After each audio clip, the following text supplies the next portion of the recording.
Amém. Vamos ficar de pé. Estava esperando os irmãos terminarem de ofertar. Abra sua Bíblia comigo em Atos dos Apóstolos ou Atos do Espírito Santo, capítulo 9, versículo 36 ao 42.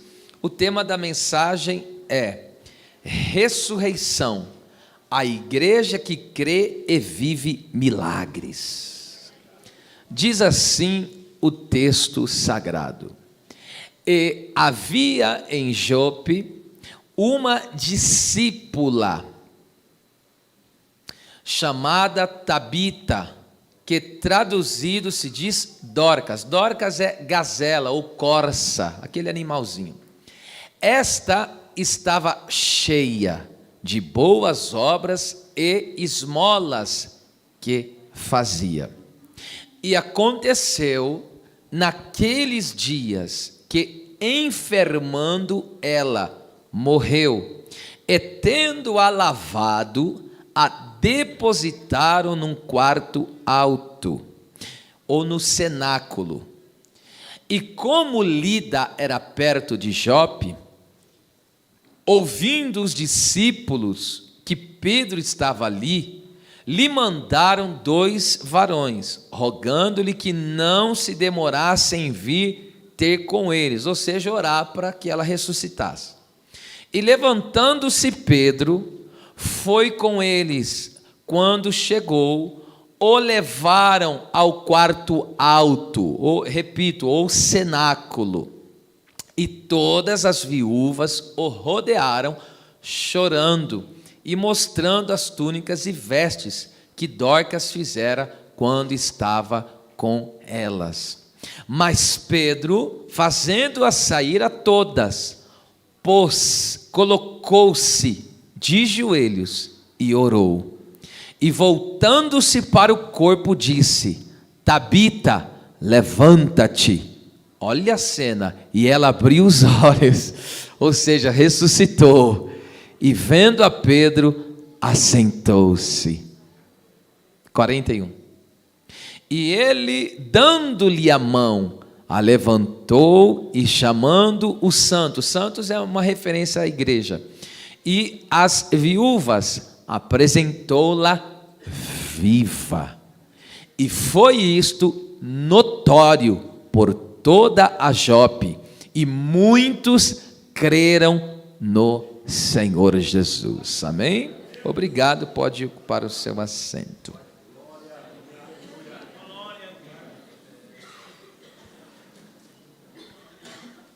Podemos dizer que o livro de Atos do Espírito Santo é a igreja cheia do Espírito, andando no poder da ressurreição de Cristo, glorificando a Deus na pregação do Evangelho da Graça e nas boas obras. É um resumo que eu acredito ser o livro de Atos. Entrando a fundo aqui, é claro, de forma resumida nesse texto, na história dessa discípula, essa discípula que marcou os seus dias, que marcou sua história. Veja, Pedro marcou a história como um apóstolo dos milagres. Ela marcou a história sendo uma mulher fazendo obra social. Não importa o dom, o importante é que você marque a vida de alguém.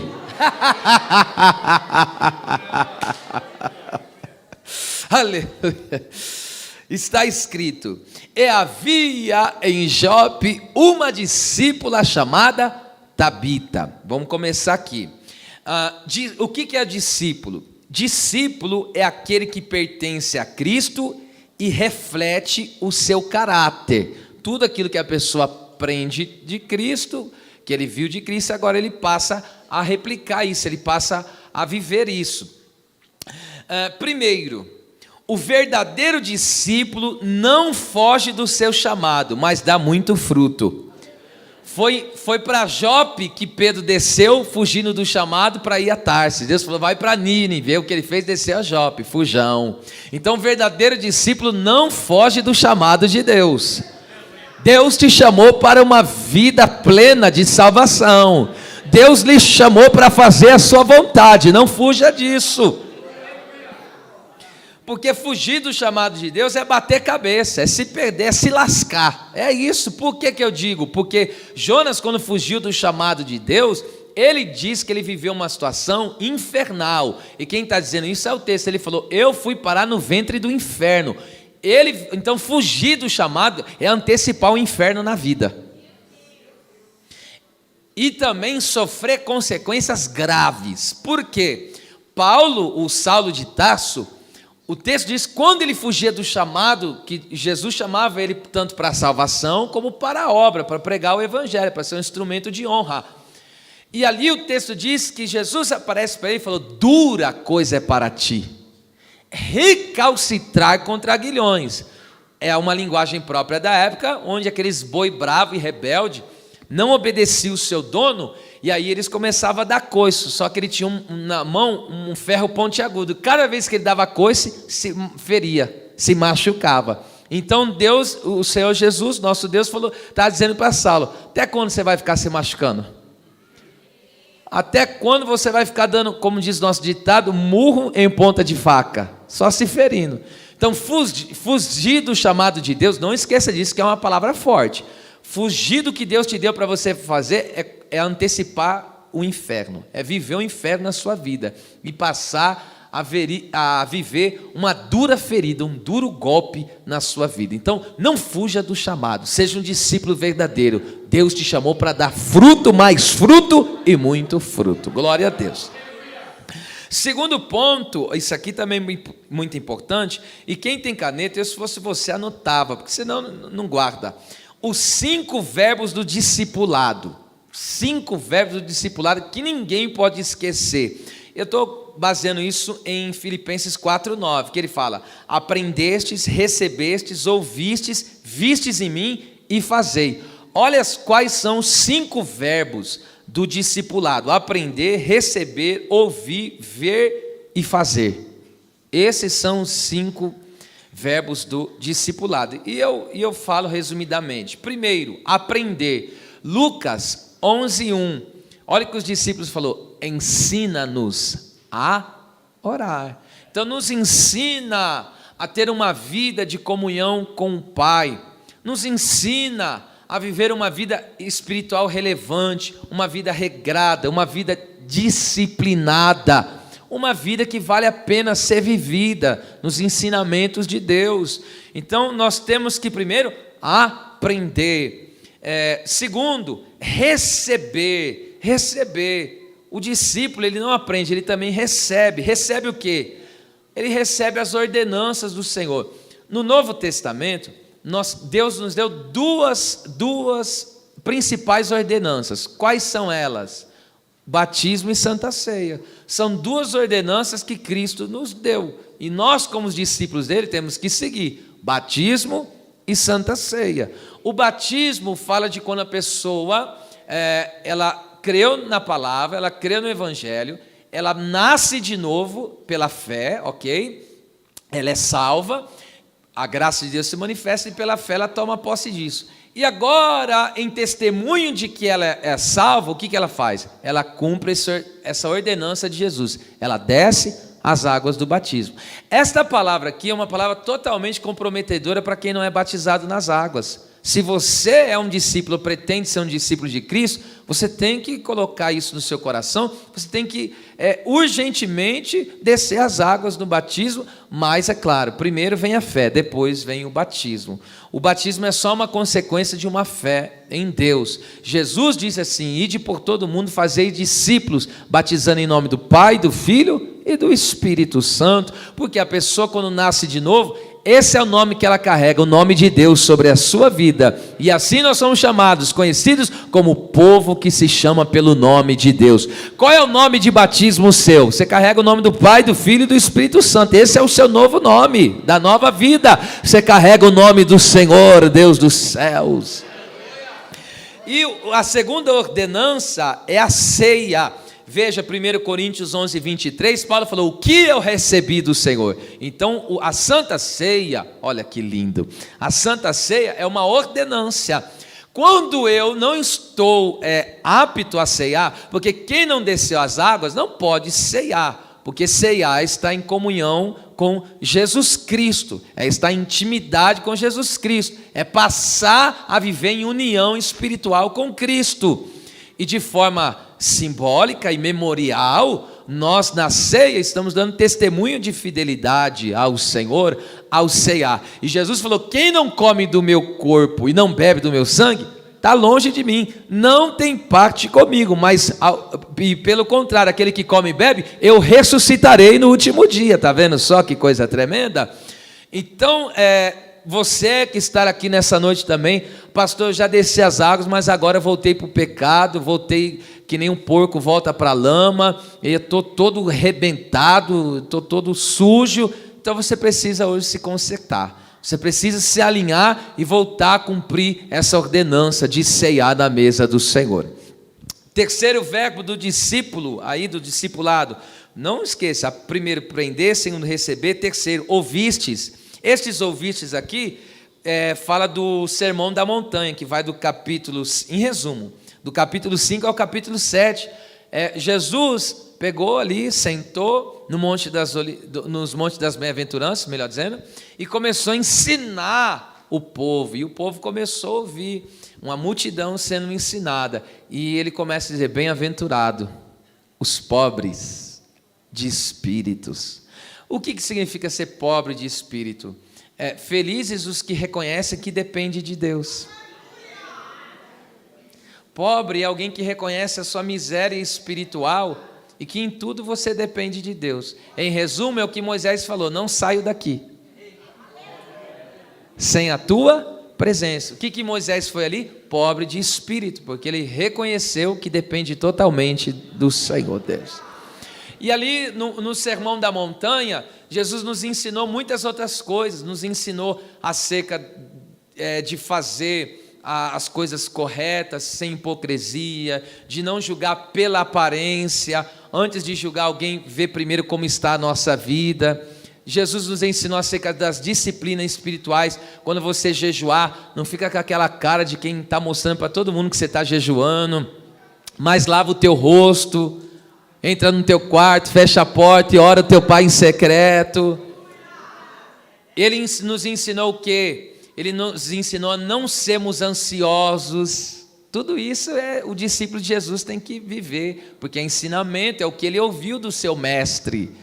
E Jesus nos ensinou a não ser ansiosos pelas coisas da terra, porque ele está dizendo: quem se preocupa, quem busca as coisas da terra como finalidade de vida, são os ímpios, são os gentios, ou seja, as pessoas que não têm fé.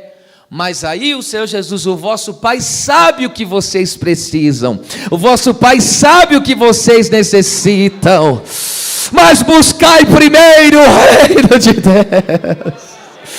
E o que é o reino de Deus? O reino de Deus não é comida nem bebida, mas é paz, justiça e alegria no Espírito Santo.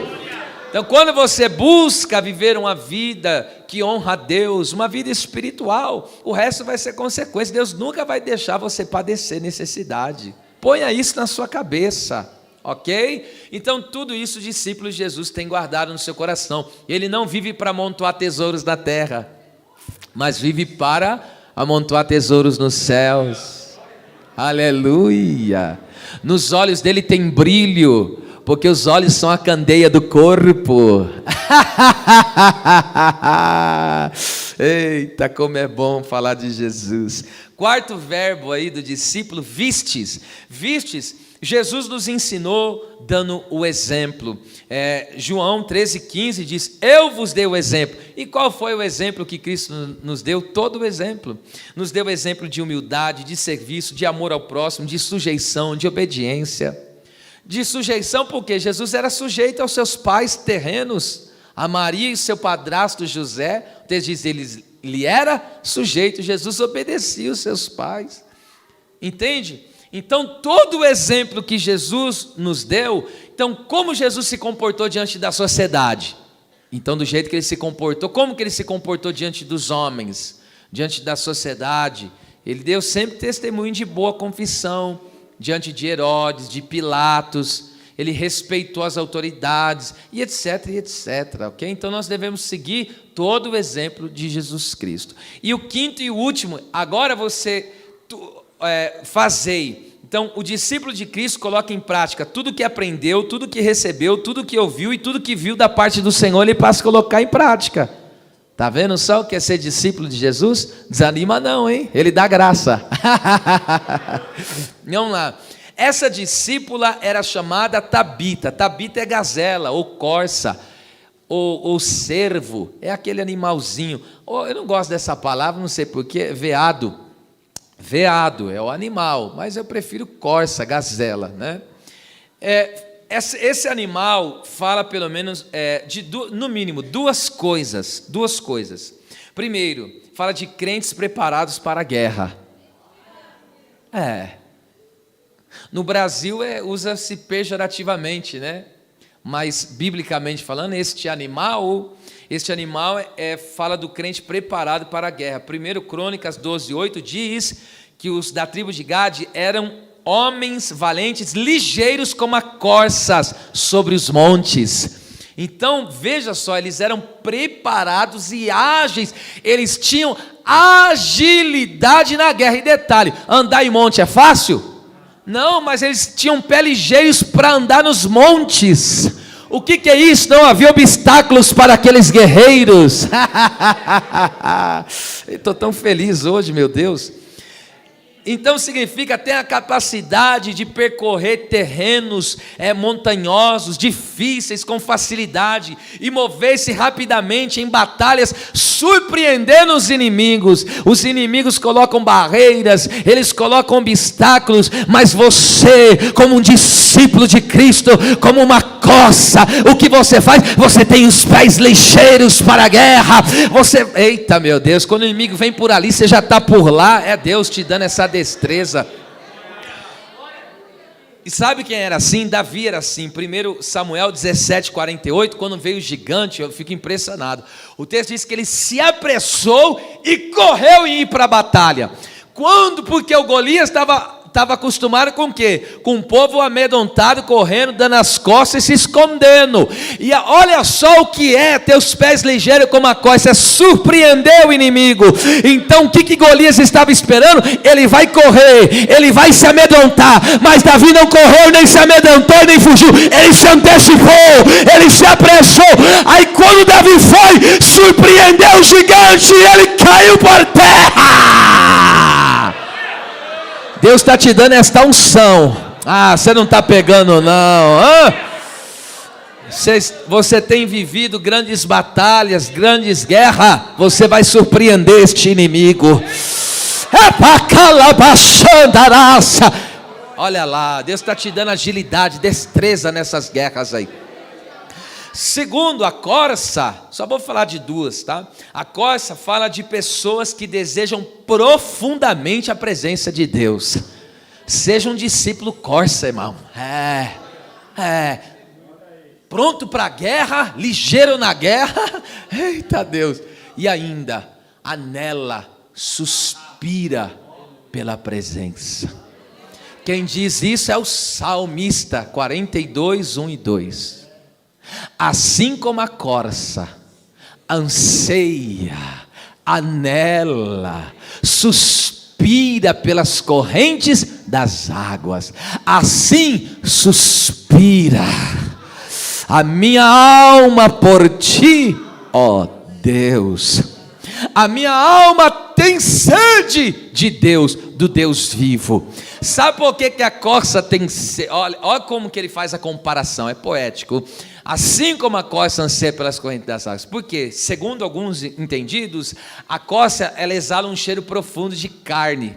Então, o predador caça ela pelo olfato e sente a quilômetro de distância, consegue sentir o cheiro da corça. Aí o que acontece? O predador vai lá para caçar ela, mas como ela é ligeira e ela vê as águas, a água se torna o que para ela? Mecanismo de sobrevivência. Porque quando ela entra nas águas, oculta oculta o cheiro da carne e o inimigo não encontra nunca mais. Levanta a mão que é profecia mesmo. O diabo nunca mais vai te achar, porque você está escondido nas águas, no oceano do Espírito de Deus.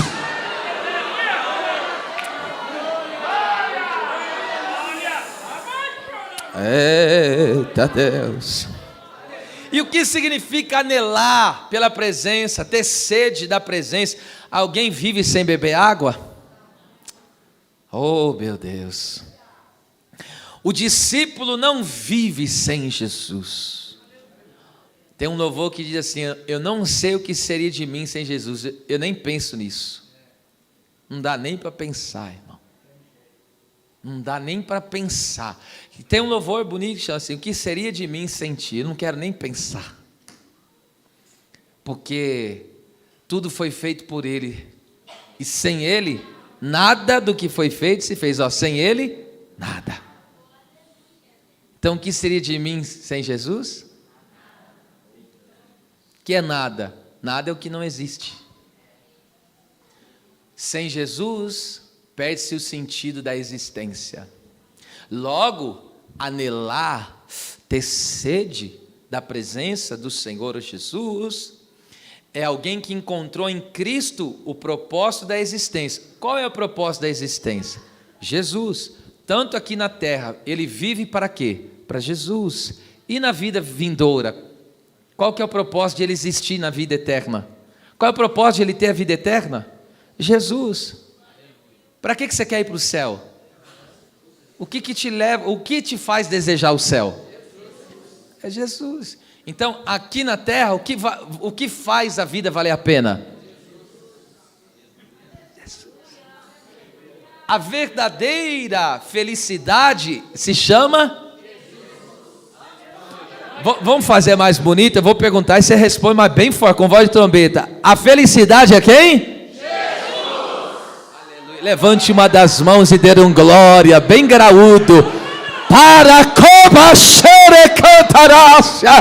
Quantos anelam e suspiram pela presença?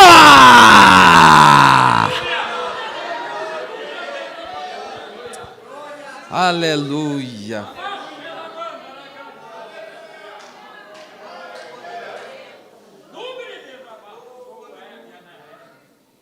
Às vezes, Deus melhora as nossas condições, nos faz provar de alguns bens, de algumas bênçãos, a gente fica feliz com isso, não alegra a gente? Mas, quando a gente está na presença de Deus, a gente fala, aquilo ali não vale nada, não faz sentido nenhum. Às vezes você está lá com a sua família, tendo um bom almoço, um bom jantar, uma mesa farta, e aí você olha tudo aquilo, comendo e dando glória. Comendo e com o coração cheio de gratidão. E pastor, e quando os dias estão ruins, que eu estou comendo e chorando? Mas até nisso ele faz sentido. Porque ele está ali do teu lado como consolo.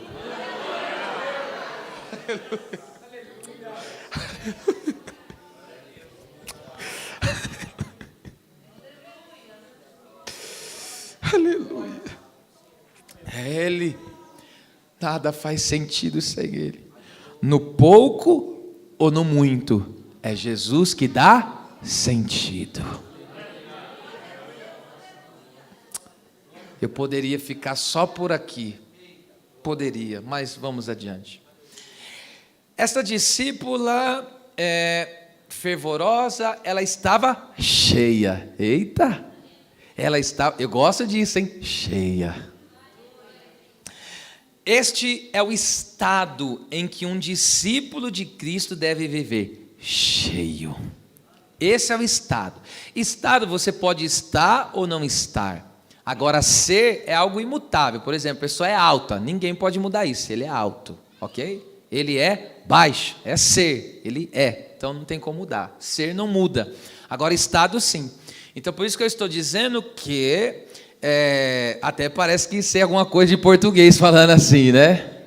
É a coisa que a gente vai lendo e vai aprendendo, viu? Não pensa, pai está fraco na matéria aí, viu?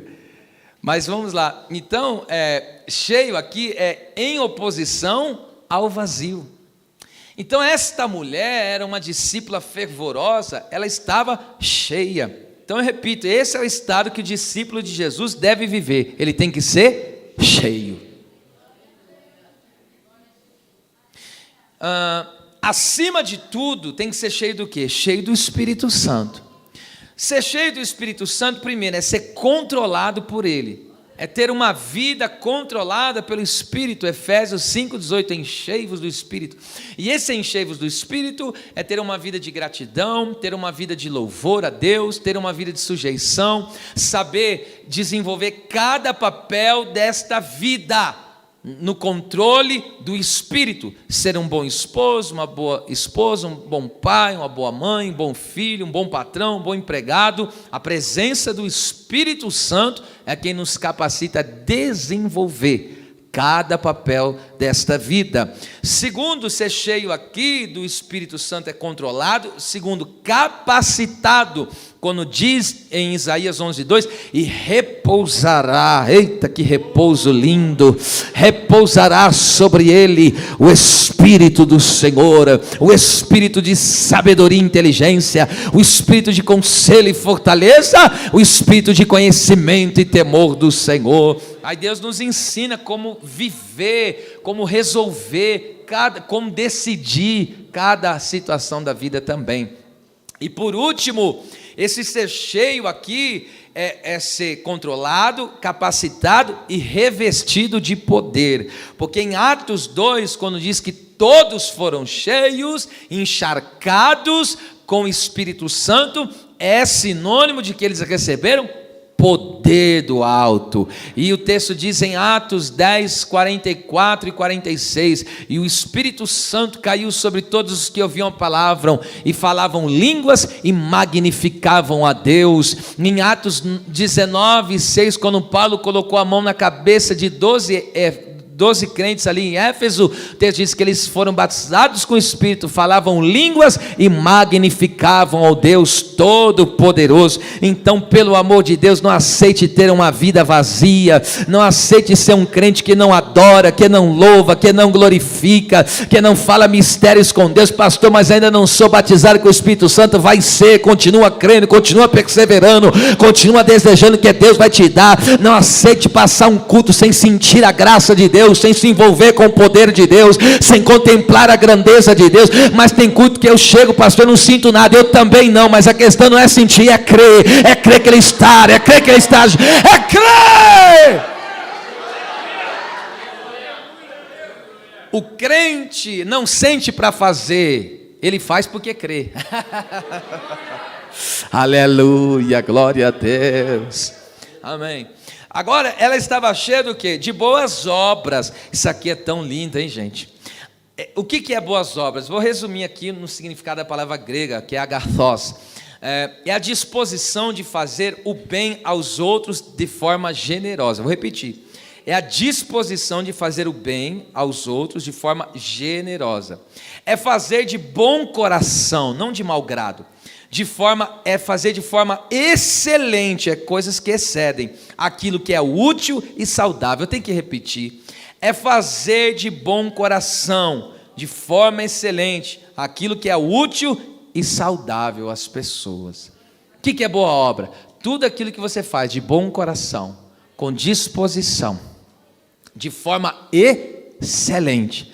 Fez pelas coxas, fez pela metade, fez com má vontade, não é boa obra, é obra da carne. Fez algo que não tem utilidade, não é boa obra. Fez algo que não traz o sentido de algo saudável, que muda o ambiente, que melhora a situação das pessoas, então não é boa obra. Aleluia. Por isso que eu digo, tanto aqui que eu ensino e falo aqui, os profissionais, poxa vida, já falei inúmeras vezes ministrando, seja um profissional qualificado, tudo que você faz, em qualquer área, vai limpar uma casa, faça uma boa obra lá. Esses dias minha esposa viu uma moça aqui, que acho que a Carol que deve ter convidado ela lá do Super Bom. Às vezes minha esposa vai lá, Minha esposa viu ela aqui na quinta-feira e deu-lhe um abraço nela e falou: "Oh, eu conheço você, viu?" E foi lá, ela abriu o sorriso: "Mas a senhora está me reconhecendo? Nossa, está me achando no meio desse povo todo aqui?" E minha esposa falou que você tem um atendimento ótimo. Entende? Uma serva de Deus. Agora você vai tratar com as pessoas. Isso é frustrante para mim. Isso é frustrante. Você vai tratar com as pessoas, não cumpre o que fala, não honra o que falam, faz mal feito. Irmão, isso é a maior frustração que tem. É frustrante isso aí. Então seja um crente de boas obras. Honre a palavra que você fala. Cumpre aquilo que você diz. Agora você não dá glória a Deus, né?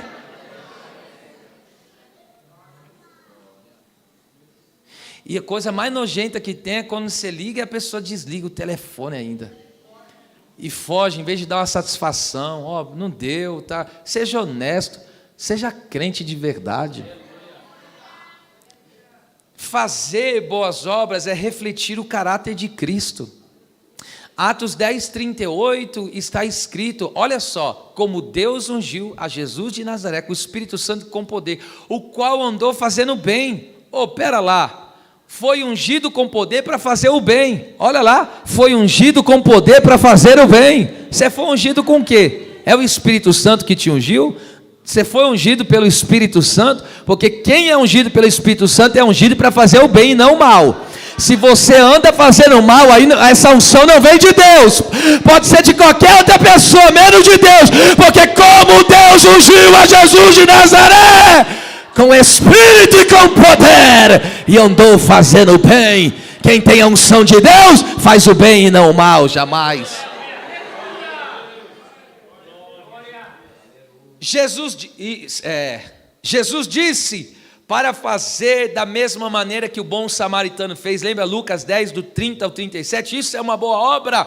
Aquele homem que diz que ele vinha de Jerusalém para Jericó, ele foi espancado, roubado e caiu meio morto, à beira da morte. Aí o sacerdote passou de largo, o levita passou de largo, e aí veio o samaritano. O samaritano tratou das feridas, deitou azeite e vinho, olha o que o texto diz, e cuidou dele. Pôs ele no seu animal, no seu carro da época, o burro, né?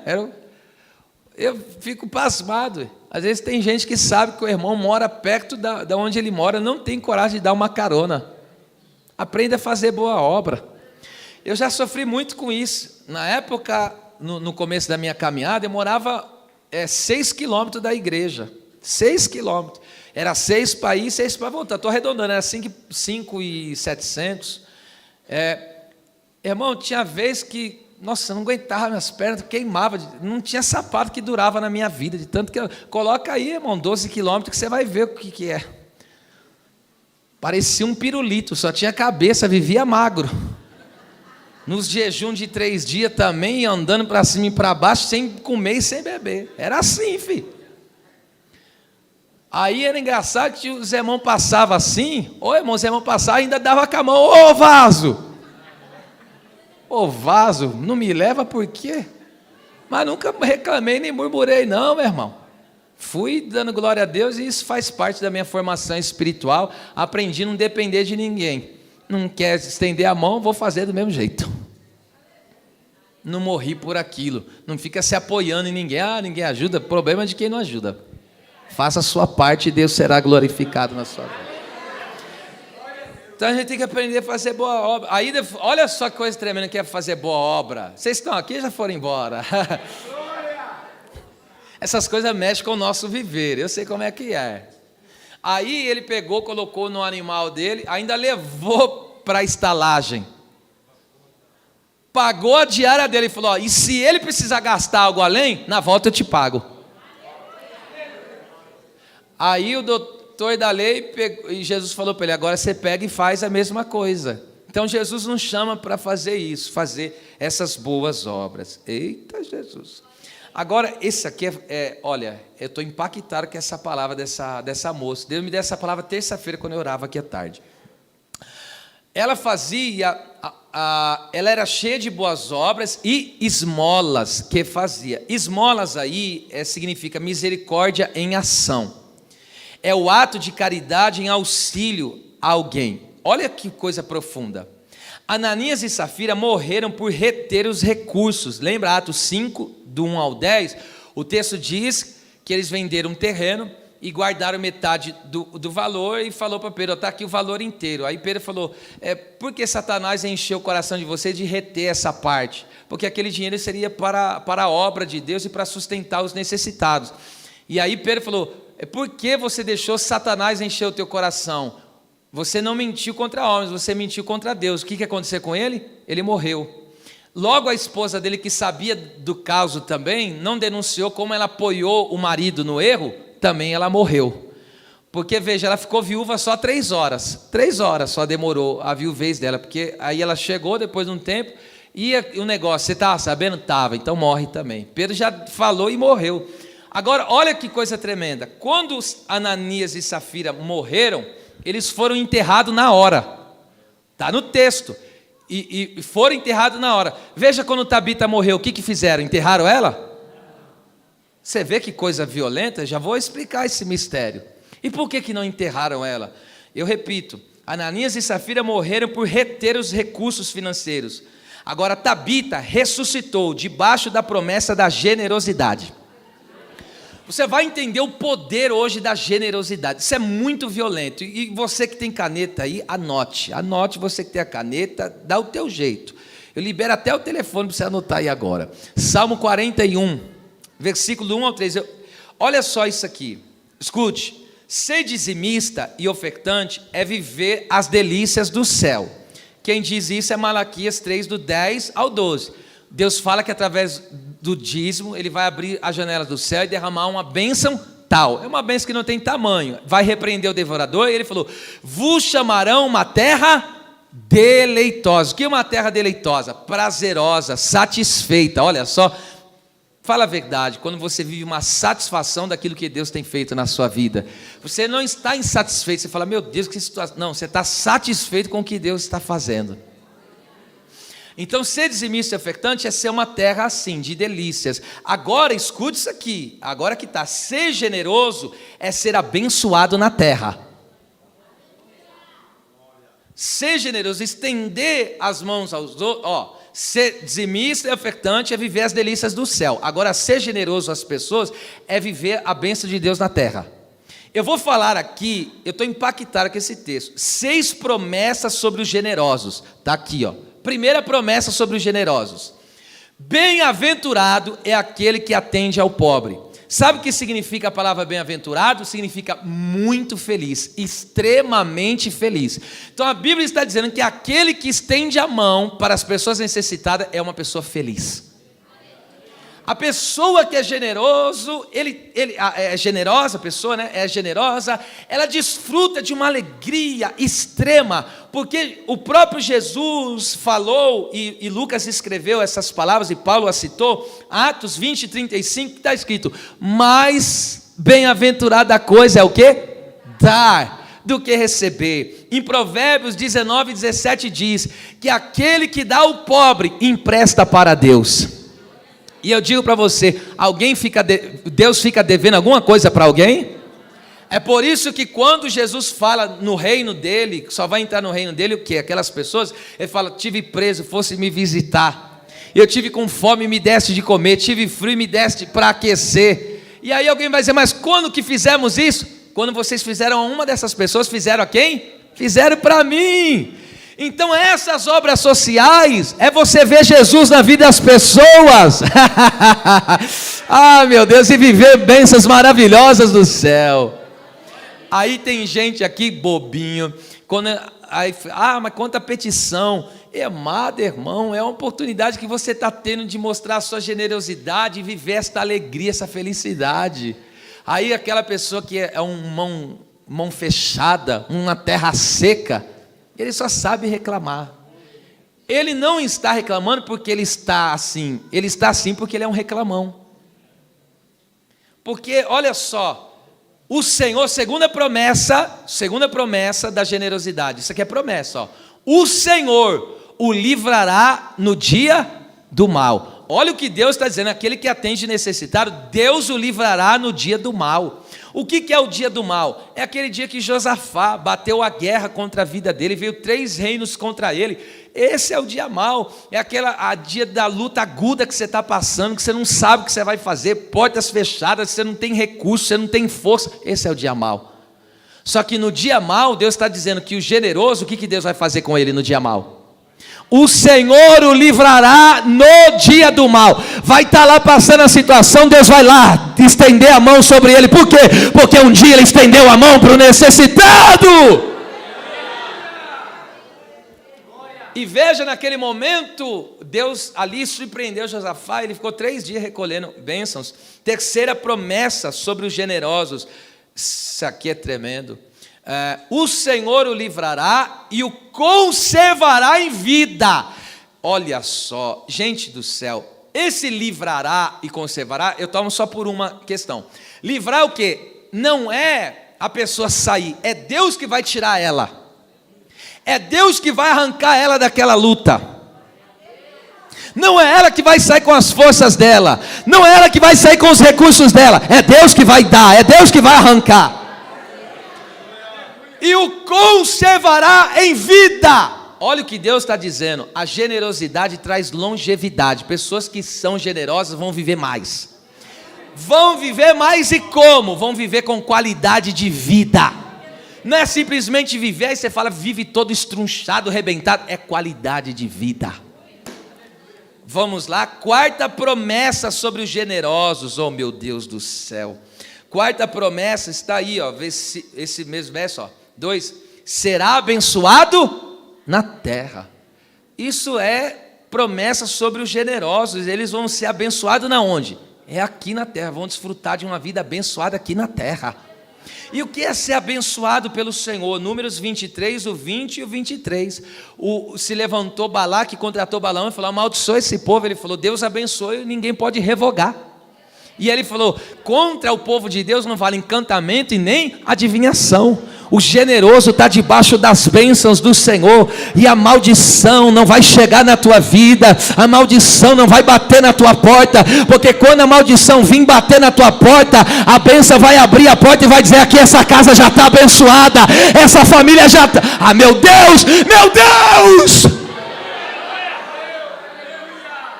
a maldição não chega. 5ª bênção, 5ª promessa, melhor dizendo, ô irmão, isso aqui é violento demais, irmão. 5ª promessa sobre os generosos, não entregarás, veja, e tu não entregarás a vontade de seus inimigos. Você sabe o que isso significa? Qual que é a vontade do inimigo? Te ver, o inimigo não só quer que você morra, os inimigos querem te ver ruim, quer te ver falido, quer te ver arruinado. Os inimigos querem que você tenha um casamento frustrado. Os inimigos querem que você tenha um ministério horrível. Os inimigos querem que você viva uma vida de miséria. Não é simplesmente que você se perca, eles querem ver a tua humilhação. Eles querem ver a tua derrota, mas para os generosos a promessa é essa. O Senhor não nos entregará à vontade dos seus inimigos. O inimigo quer que você caia, Deus vai te manter de pé. O inimigo quer que você se perca, Deus vai te manter no caminho. Ah, meu Deus do céu! Atos capítulo 12. Qual que era o projeto de Herodes? Vou apresentar Pedro para o matar. E o povo estava na expectativa de ver a queda dele. Mas na mesma noite, Deus mandou um anjo e tirou ele daquele lugar. E aí o Herodes falou, cadê Pedro? Deus não entregou Pedro à vontade de Herodes. Deus não entregou Pedro à vontade daqueles que queriam ver o seu mal. E aí você pensa que não tem gente que quer ver o teu mal. Só que para quem é generoso, a promessa é essa. Deus não entregará à vontade dos seus inimigos. Querem te ver mal, mas vão te ver bem. Querem te ver enfermo, mas vão te ver cheio de saúde. Querem te ver caído, mas vão te ver de pé. Querem te ver entristecido, mas vão te ver feliz da viagem. Vocês não estão aqui não. Agora essa aqui é para, olha lá. Agora você entende? Deixa eu te falar. Sabe o que ressuscitou a Tabita? Sabe o que ressuscitou ela? A generosidade é que ressuscitou ela. A generosidade, porque Deus não fica devendo nada para ninguém. Quem ressuscitou Tabita foi a generosidade. Ela estava debaixo dessa promessa. Veja, sexta promessa para quem é generoso. Por isso, irmão, pensa numa felicidade. É um prazer indizível, irmão. É coisa linda. O Senhor o sustentará no leito da enfermidade. Tu renovas a sua cama na doença. Sabe o que isso significa? Que Deus está servindo ele como médico. O que é renovar a cama? É tirar ele da enfermidade.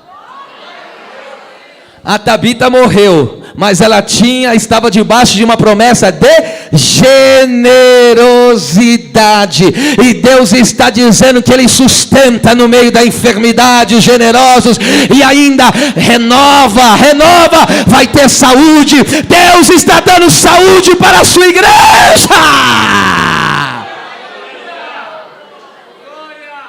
Eu ia dizer para você olhar para o seu irmão, mas não vou falar. Eu ia falar, diga para o seu irmão, tira o escorpião do bolso, mas não vou falar isso não.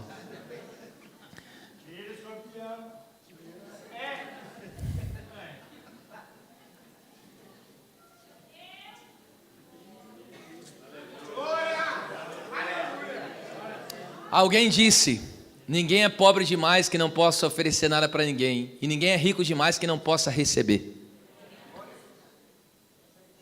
Ok? Aleluia.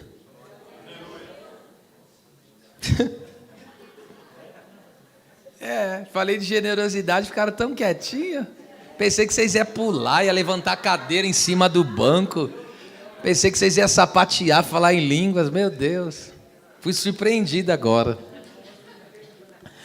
37 e 38, a maior parte da mensagem estava aqui. Olha que discípula tremenda, né? E aconteceu naqueles dias que, enfermando ela, morreu, e tendo-a lavado, depositaram num quarto alto. Olha o detalhe. Aí, olha que interessante, o 38, o Pedro estava ali na região, aproximadamente, se não me engano, uns 15 quilômetros, o 38. E aí, ele estava em Lida, que era perto de Jope.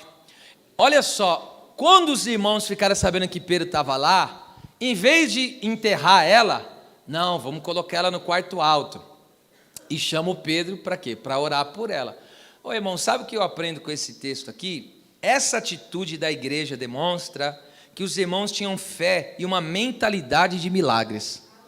Acontece alguma perda, alguma situação ruim, já chora, já desanima, já para. Olha que lição que a igreja acreditava no Deus que servia. Entende? Poxa vida, hoje qualquer dificuldade não vou, qualquer dificuldade estou parando. As pessoas estão muito sem fé, irmão, muito sem fé. Eu estava esses dias, tempos atrás, aconselhando um dos irmãos aqui, e eu falei, quando não há fé, a gente procura o que? Atalhos. E eu vou repetir, isso aqui que é importante, falei aqui, está marcado, isso faz parte do caráter da minha fé, formação espiritual. Graças a Deus que Deus nos deu um bom pai espiritual, pastor Dejaí, um homem de Deus, amo muito. E eu estava para casar, e Deus falou que tinha uma obra rápida na minha vida, na vida da minha esposa.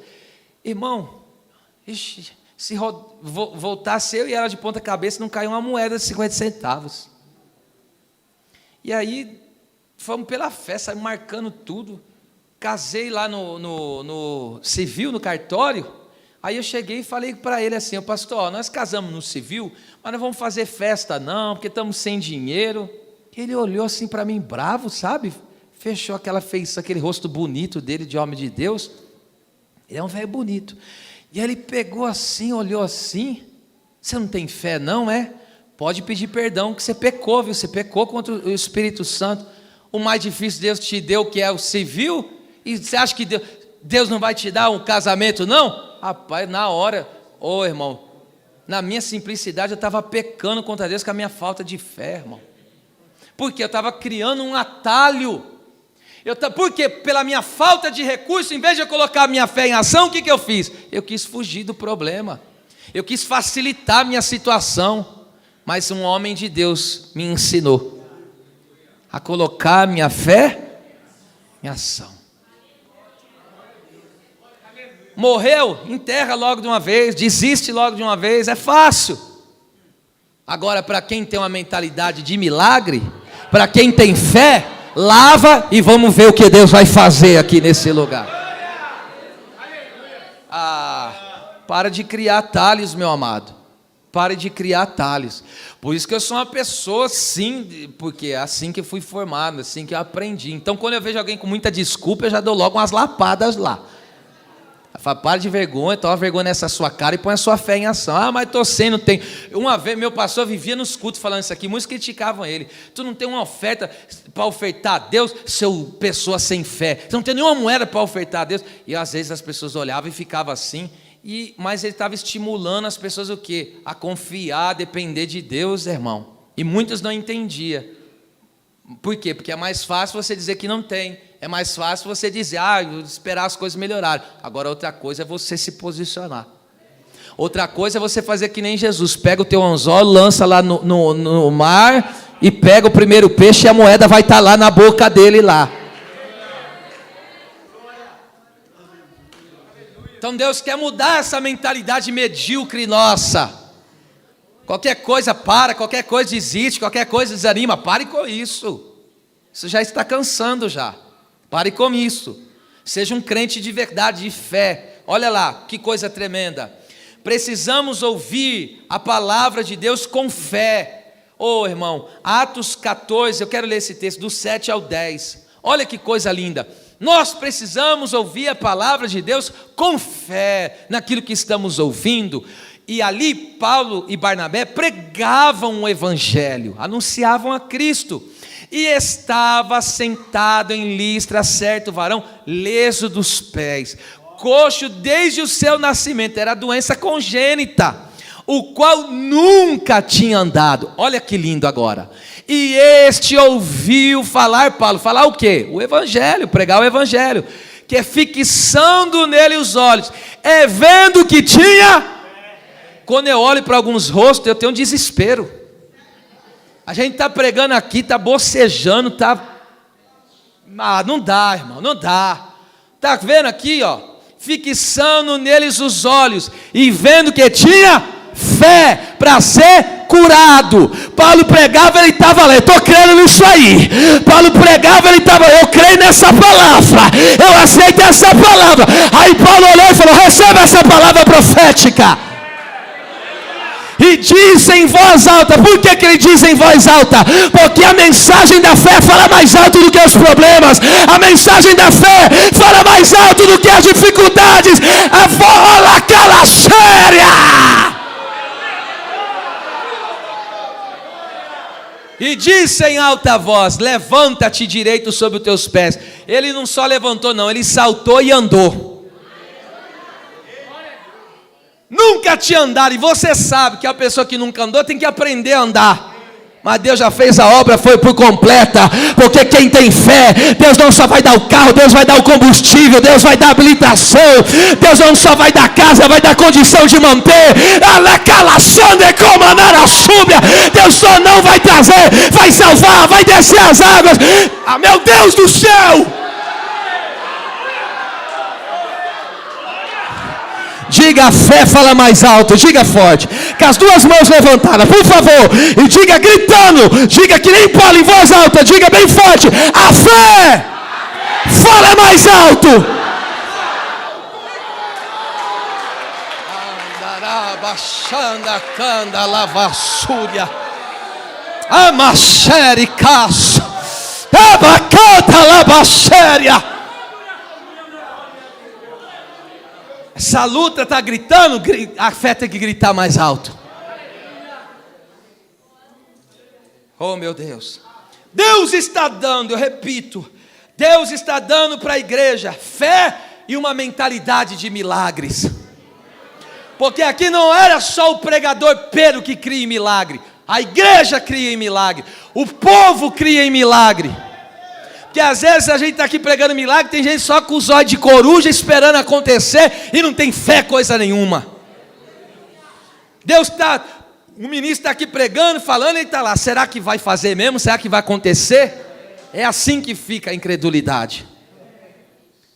Mateus 13:58 diz: e Jesus não fez muitas maravilhas por causa da incredulidade deles.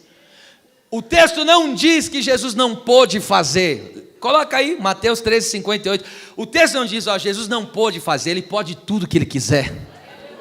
O texto diz assim: e não fez. Por quê? Aí a Bíblia explica por que ele não fez ali muitas maravilhas, por causa da incredulidade deles. Então, por que Deus não faz? Por causa da tua falta de fé. Por que não tem providência? Por causa da tua falta de fé. Por que a situação não está mudando? Por causa da tua falta de fé. Mas aqui nesta noite, Deus está dando uma mentalidade de milagre. Põe a mão nessa cachola aí, pelo amor de Deus, e diga bem forte para você mesmo: a minha mente é uma mente de milagres. Eu rejeito nesta noite toda a incredulidade. Se é verdade, adore a Deus por esta palavra.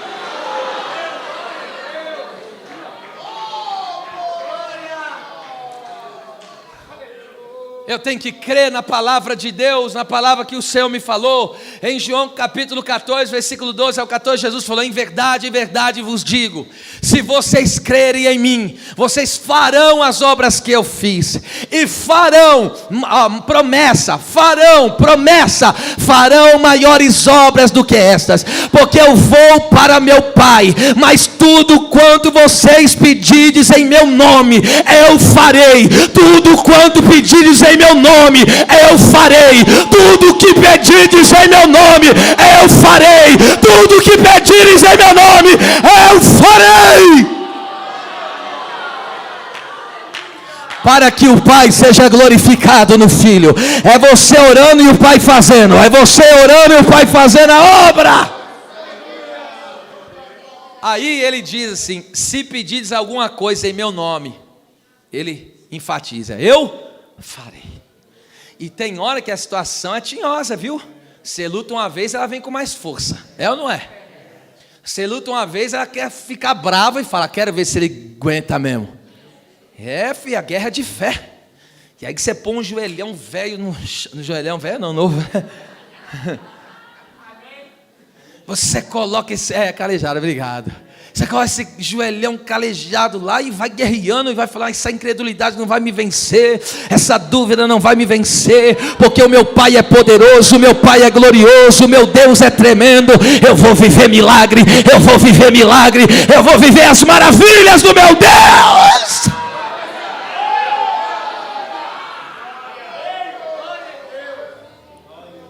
Vamos lá. Verso 39. Aí o que fizeram agora? E agora os irmãos com fé levaram ela lá para o cenáculo, quarto alto. E levantando-se Pedro, foi com eles. Quando chegou, o levaram ao quarto alto. Quarto alto, aí que nem eu falei repetidamente, cenáculo é a parte mais alta da casa. Eu quero falar de dois grandes eventos que aconteceram no quarto alto, no cenáculo. Primeiro, a última ceia. Segundo, o Pentecostes. O derramamento do Espírito Santo em Atos 2 aconteceu no cenáculo. Tive a oportunidade de pisar naquele lugar, onde acredita-se que é o lugar. Está lá, e cabe mesmo 120 lá. Atos 1, 13 e 14 diz que ele estava no cenáculo. Aí no capítulo 2 veio o vento. Escute, Jesus está nos ensinando o quê? Que coisas mortas ressuscitam na parte mais alta da casa.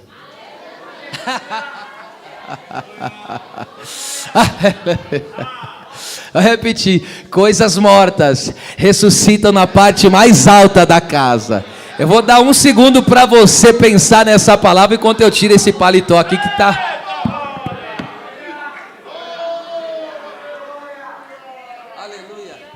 Está quente o negócio. Agora escute isso aqui. Oh meu Deus. Ou seja, precisamos, a igreja, quando eu digo precisamos, é a igreja, nós todos. Precisamos voltar para a cruz. Porque o cenáculo ali, a ceia, fala do quê? Da cruz. Este é o meu sangue. Então precisamos voltar para a cruz. O que é voltar para a cruz? Para a vida de novo nascido. Para o primeiro amor. Para a vida de santidade. Jesus está chamando esta igreja. Voltemos para a vida daquele que verdadeiramente nasceu de novo. Novidade de vida. Primeiro amor. Fazer e fazer mesmo pegando fogo. Oh, irmão, não tem uma das coisas mais tristes que tem é um crente que já não pega mais fogo. É triste demais. É aquele crentinho apagado, sem brilho, sem prazer. Um culto xoxo que ele presta para Deus. É triste ver isso. Agora pensa que é tremendo. Aquele crente mesmo amassado, moído. Ele está lá chorando. Está lá com a mãozinha dele levantada. Está lá com glória a Deus dele. Às vezes tem culto que é aquele aleluia de canto de boca assim, aleluia, que está doendo muito. Mas ele está lá exaltando a presença do Senhor. Uma vida de santidade. A caminhada cristã ainda requer santidade. Esta é a vontade de Deus, a vossa santificação. Tirai a imundícia. Tirai a imundícia. Voltemos para o cenáculo, voltemos para as nossas origens, voltemos para a cruz. Voltemos para uma vida liberta do pecado. Você não é mais escravo, tu és livre. Os salvos se alegram com isso. Eu vou repetir: você não é mais escravo, você é livre. Glória a Deus. Segundo o evento Pentecostes, oh meu Deus, o Pentecoste é quando, vamos voltar para o Pentecoste, é como se o povo dizendo, as nossas raízes estão no fogo do Espírito Santo. Cruz e Pentecoste, essas são as nossas origens. Cruz e Pentecoste, vida crucificada, poder do Evangelho e fogo do Espírito Santo.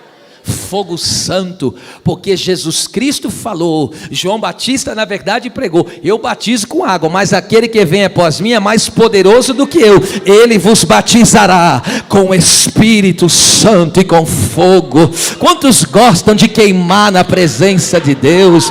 Quantos gostam verdadeiramente de ser um crente fogaréu, de ser um crente que queima no fogo do Espírito, que tem um fulgor do Espírito, que tem um brilho do Espírito, que tem a presença do Espírito, que tem a brasa de Deus na vida? Deixa eu ver se tem crente que pega fogo ainda na presença.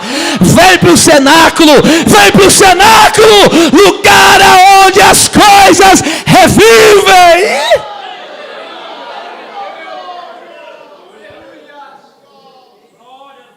Ah, pastor, o casamento está morto. Leva para o cenáculo, vai para a cruz e para o Pentecoste. Minha vida espiritual está um fiasco. Vai para o cenáculo. Vai para o cenáculo. Ah, é verdade, já vejo que eu não sou mais o mesmo. Bora subir para o cenáculo. Vamos escalar essa montanha aí. Vamos sair do baixo. Vamos para a parte mais alta da casa. Vamos para o lugar onde o lugar treme. Deus quer fazer tremer o lugar com a sua presença. Vamos lá para mim começar a concluir. 39, a parte B. Olha que lindo. E todas as viúvas rodearam, chorando e mostrando as túnicas e vestes que Dorcas fizera quando estava com elas. Esse chorar aí no grego, klaio, significa sentindo profunda tristeza por. Irmãos, elas não choravam, elas sentiam uma profunda tristeza por aquela mulher. E por quê? Deixa eu falar. Quando você, esses dias mesmos, escute, enfim, a gente ouve todos os dias que pessoas morrem, ok? Por que você não sente dor profunda? Por quê? E por que eu também não sinto? Nós sentimos a dor, porque sabemos que essas pessoas... Mas por que muitas vezes nós não temos sentido uma dor profunda?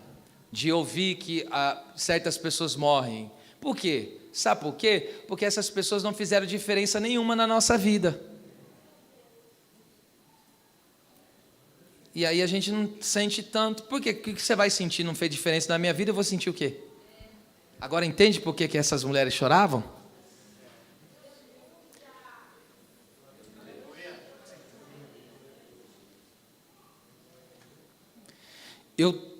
Olha, é triste isso, mas tem pessoas hoje que se morrer, pessoas vão soltar rojão. Não, estou falando. E não se alegrar com a questão da morte, mas se alegrar porque estão sendo libertas dessa coisa. De tão que essa pessoa dificulta a vida dela. Eu estou falando, irmão. Eu estou falando. É triste, mas é uma realidade. Agora escute isso aqui, meu Deus.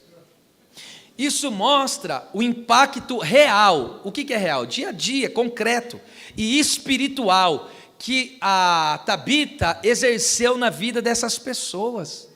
Por que elas lamentavam profundamente por ela?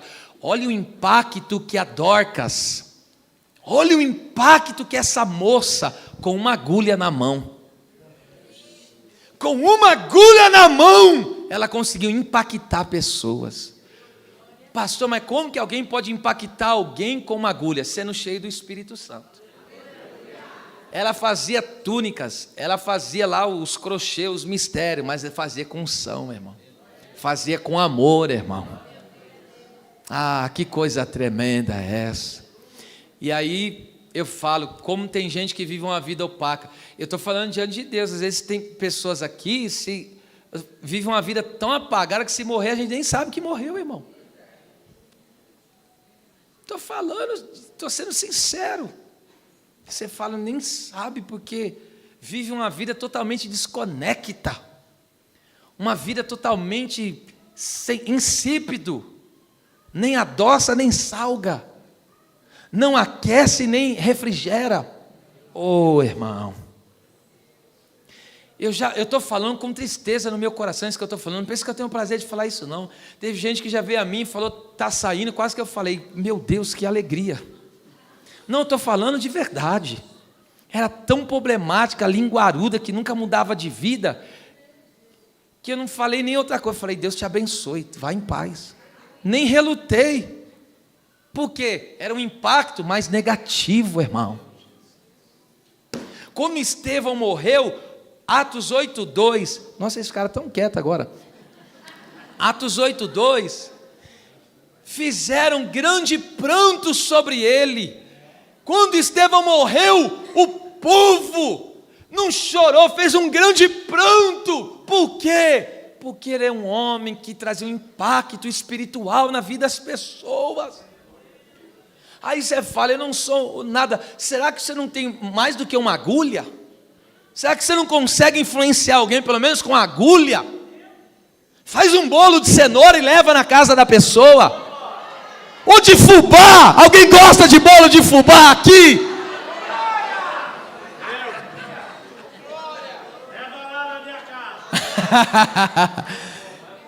E se for com café, é para minha esposa que ela gosta. Meu Deus! Tem gente que está aqui dentro, se morrer, eu quero junto com ele, com ela. Porque são pessoas que trazem uma influência tremenda, ajudadores, prestativo, que eu falo, Deus, não deixa morrer não. Tem pessoas aqui que eu já proibi, falei, não pode o senhor levar não. E Deus honra isso, viu? Porque falei com o pastor Antônio, o senhor lembra? E eu dizia, hein? Você lembra, viu? E eu dizia, não, Jesus não, enquanto eu estiver aqui, o Antônio não morre. Só morreu, Deus só levou ele depois que eu saí do lugar. Aí você vai falar coincidência? Para você, para mim não.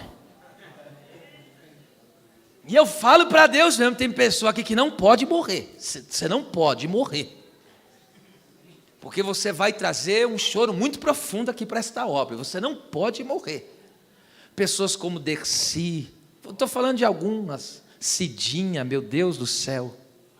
Você não pode, a Clementinha, essas senhorinhas, elas não podem morrer. Está proibido. Não pode, Jesus vai acrescentar muitos anos aí.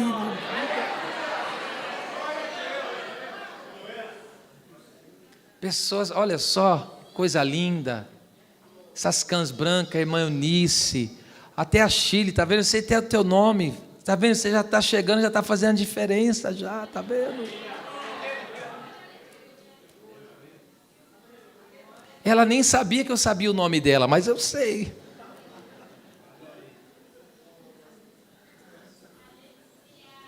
Aleluia. Levanta a mão, levanta a mão. Com fé, com fé. Deus me chamou para impactar as pessoas.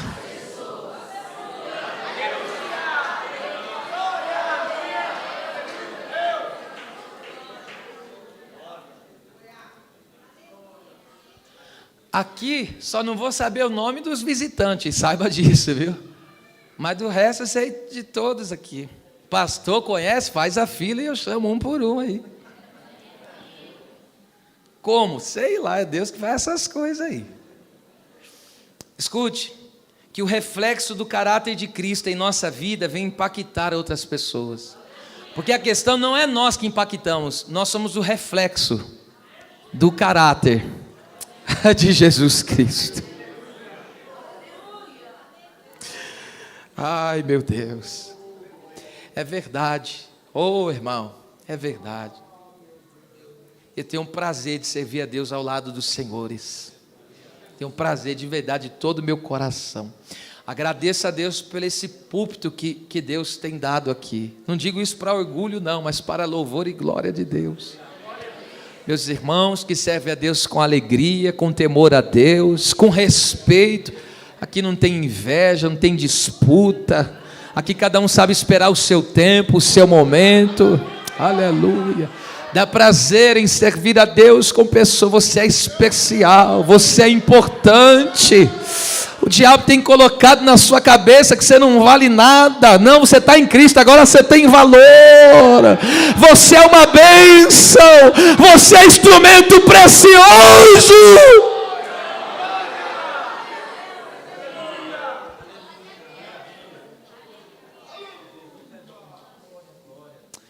E agora vou encerrar. 40, verso 40. Olha o que ele fez. Mas Pedro, fazendo açaí, todas as viuvinhas estavam chorando. Por que eles fez açaí? Porque milagre não se vive com pena, com dó. Essas coisas atrapalham. Milagre se vive com fé. Não adianta você orar com alguém com pena que não resolve. Você tem que orar com fé. Pena não resolve, irmão. E fazendo açaí, que ela estava histérica. Aí Pedro já falou: não, vocês vão atrapalhar aqui, ó. Para de histerismo. Colocar isso para fora. Olha o que ele fez. Isso aqui é muito violento. Pôs-se de joelhos e orou. Escute isso aqui. Essa palavra pôs aí no grego é tithemi, que significa tornar algo firme. É firmar base para algo. Então, esse pôr aqui significa que a oração foi a base para algo. Meu Deus. Você está entendendo? Se não está, eu vou te dizer de outro jeito. Ou seja, a oração é a base sólida para o milagre. Você não entendeu. No que aquele milagre estava baseado? Estava baseado num joelho dobrado. E o que é um joelho dobrado? É alguém que depende e pede para Deus. A base não está em si na oração, mas no Deus que responde a oração.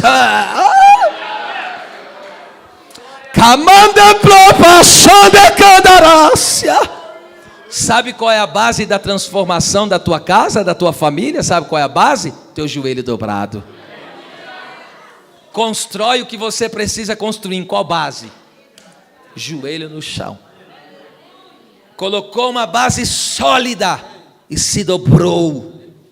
Qual é a base que nós estamos colocando na nossa vida? Na força do nosso braço, no nosso conhecimento, no nosso jeito? Ou você tem colocado como base uma vida de oração? Em tudo, no mínimo que seja, fale para Deus: é tal coisa, apresente tal coisa. É assim, desse jeito, apresente. Não importa o que seja, comece o dia apresentando o teu trabalho a Deus. Tudo que você for fazer, vai fazer um negócio, seja baseado em oração, fundamentado em oração. A base do milagre foi a oração. E agora imagine aquele homem colocando como base sólida, firme. Ele se coloca de joelhos e ora. Quando ele se volta para o corpo daquela mulher, oh meu Deus do céu, e eu fico imaginando ela lá gelada, que ela estava morta, né? Quem está gelada não sente. Quando ora, olha o que aconteceu quando ela orou. Primeira coisa, quando ele orou, qual a primeira coisa que mudou na vida dela? A visão. Os olhos se abriram. Porque quando nós somos uma igreja que temos base na oração, irmão, Deus dá visão espiritual. Deus começa a dar uma dimensão diferente para a igreja. Enfim, e agora eu encerro agora. Olha o verso 41 que acontece. Ele orou, os irmãos depositaram ela no quarto alto. Pedro foi lá e orou. Olha o que aconteceu. E ele, dando-lhe a mão, a levantou e, chamando os santos, a igreja e as viúvas, apresentou-la viva. Entenda uma coisa: após a ressurreição de Jesus, a igreja é marcada pela vida. Você serve a um Deus vivo, você caminha na presença de um Deus vivo, você tem uma viva esperança, você tem uma fé viva. A sua caminhada em Deus não é apática, não é anêmica, não é morta, mas a sua caminhada, a sua vida com Deus é uma vida viva, pujante, dá sinal de vida, meu filho. 42, e encerrei aqui agora. Leia comigo, 3, 2, 1. E foi isto notório por toda a Jope, e muitos...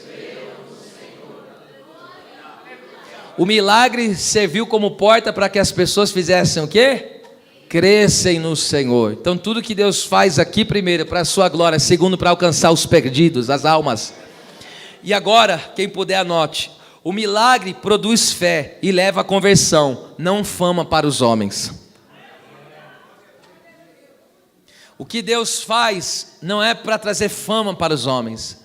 O que Deus faz é para produzir fé e conduzir as pessoas a uma conversão genuína na sua presença. A minha oração aqui nesta noite é que Deus levante uma geração de Tabita. Não. Eu repeti de novo, a minha oração, eu estou falando do ponto de vista espiritual, não é questão de gênero masculino e feminino. A minha oração é que Deus levante uma geração de Tabita. De homens e mulheres que não fogem do chamado, de homens e mulheres que têm sede e fome de Deus, de homens e mulheres cheios do Espírito Santo, de homens e mulheres que fazem o bem, cheios de boas obras, de homens e mulheres generosos. O meu desejo, a minha oração, que Deus levante uma igreja de milagres, uma igreja que crê em milagres, que viva milagres, uma igreja que atua no sobrenatural, que atua no extraordinário de Deus. As palmas, louve a Jesus.